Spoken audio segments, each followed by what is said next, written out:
اللہ تعالیٰ علیہ وآلہ وسلم کی ایک حدیث پاک آپ کے سامنے اس حوالے سے رکھوں گا.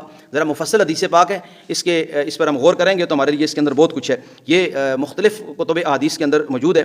نبی پاک علیہ الصلوۃ والتسلیم نے ارشاد فرمایا اذا کان اول لیلۃ من رمضان, جب ماہ رمضان کی پہلی رات آتی ہے, یعنی جو ہی پہلی رات, کیوں اسلامی ماہ کے مطابق رات پہلے آتی ہے, کیونکہ ہم تراویح پڑھتے ہیں تو دوسرے دن پھر روزہ رکھتے ہیں.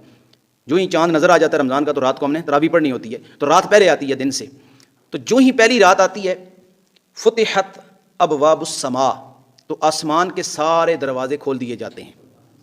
جو ہی رمضان یعنی داخل ہوا, پہلی رات داخل ہوئی تو آسمان کے سارے دروازے کھول دیے جاتے ہیں. فلا یغلق, پس ان میں سے کسی کو بھی بند نہیں کیا جاتا. منہا باب, ان میں سے کسی دروازے کو, ان دروازوں میں سے کسی کو بھی بند نہیں کیا جاتا. حتی یکون آخر لیلۃ من رمضان, یہاں تک کہ رمضان کی آخری رات بھی گزر جاتی ہے. یعنی کہ 30 دنوں کے اندر یا 29 دن جو رمضان المبارک کے مقدس ہوتے ہیں, ان کی ساری راتوں کو جو آسمان کے دروازے جو ہیں ان کو کھول دیا جاتا ہے. اور اس سے بھلائی کیا اترتی ہے.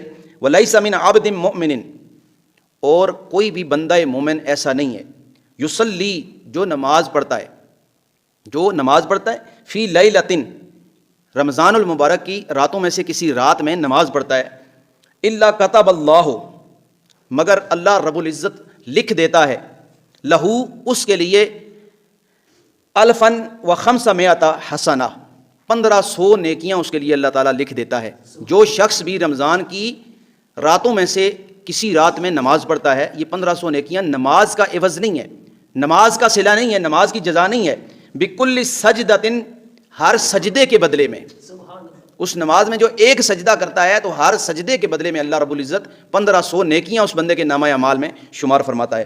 وَبَنَا لَهُ بَيْتًا, اور اللہ رب العزت اس شخص کے مقدر میں ایک گھر کر دیتا ہے, فی الجنہ, جنت کے اندر. جو شخص رمضان المبارک کی راتوں میں سے کسی رات میں نماز پڑھتا ہے تو اس کے مقدر میں اللہ رب العزت جو ہے وہ ایک گھر فرما دیتا ہے, من یاقوتۃ حمراء, سرخ یاقوت کا بنا ہوا وہ گھر ہوتا ہے, جو گھر اس کی ملکیت فرما دیتا ہے. لہا 60,000 باب, اور وہ گھر کوئی چھوٹا موٹا, کوئی 2 4 5 مرلے کا یا 5 8 10 ایکڑ کا نہیں ہوتا ہے, اتنا بڑا گھر ہوتا ہے کہ جس کے 60,000 دروازے ہوتے ہیں, جس کے 60,000, 60,000 باب, 60,000 جس کے دروازے ہوتے ہیں. لکل باب, اور ہر دروازے میں, منہا قصر, اس کے جو پٹ ہوتے ہیں, اس کی جو چوکھٹیں ہوتی ہیں, من ذہب, وہ سونے کی بنی ہوتی ہیں. موشح بیاقوت حمراء, اور اس سونے کے ساتھ سرخ یاقوت جڑے ہوتے ہیں, یعنی اس کے ساتھ وہ اٹیچڈ ہوتے ہیں.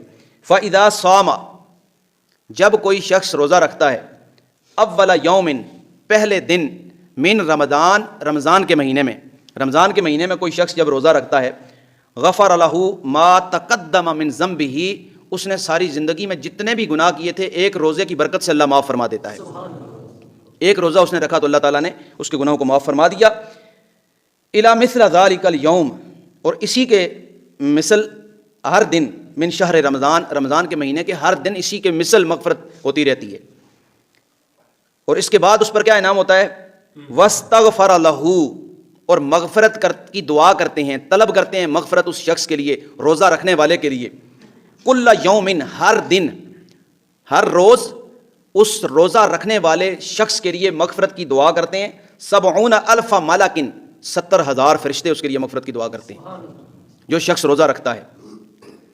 من صلاۃ الغداۃ, شام کی نماز کے سے لے کر, الی ان توارا بالحجاب, جب صبح کی چاشنی پھوٹتی ہے, روشنی پھوٹتی ہے, یعنی شام سے لے کر صبح تک ساری رات 70,000 فرشتے اس شخص کے لیے بخشش کی دعا مانگ رہے ہوتے ہیں. تو فرشتے معصوم ہیں, اندازہ لگائیں کہ اگر ایک مسلمان دوسرے مسلمان کے حق میں دعا مانگے, اللہ رب العزت اس دعا کو بھی رد نہیں فرماتا اگر اخلاص نیت کے ساتھ وہ دعا مانگی گئی ہو. تو جس شخص کے لیے 70,000 فرشتے دعا مانگیں گے تو اللہ تعالیٰ یقیناً بالیقین قبول فرما لے گا. وَقَانَ لَهُ بِكُلِّ سَجْدَةٍ, اور وہ شخص جو بھی سجدہ کرے گا اس سجدے کے عوض اس کا کیا, روزے کی حالت میں, اب اس نے روزہ رکھ لیا ہے نا دن کو, تو روزے کی حالت میں اس کا جو بھی سجدہ ہوگا اس کا کیا معاوضہ اللہ کی بارگاہ میں, یعنی جزا اور اجر کیا ہے اس کا. یسجدھا فی شہر رمضان, ماہ رمضان کے روزے کے دوران جو اس نے سجدہ کیا ہے, بلیل او نہار، روزہ دار کا دن کا سجدہ ہے یا رات کا سجدہ ہے. شجرۃ، ایک درخت اس شخص کے لیے اللہ رب العزت اس کی ملکیت فرما دیتا ہے، جنت میں اس کے لیے ایک درخت پیدا کرتا ہے. یسیر الراکب، جس کے نیچے ایک گھڑ سوار دوڑتا ہے.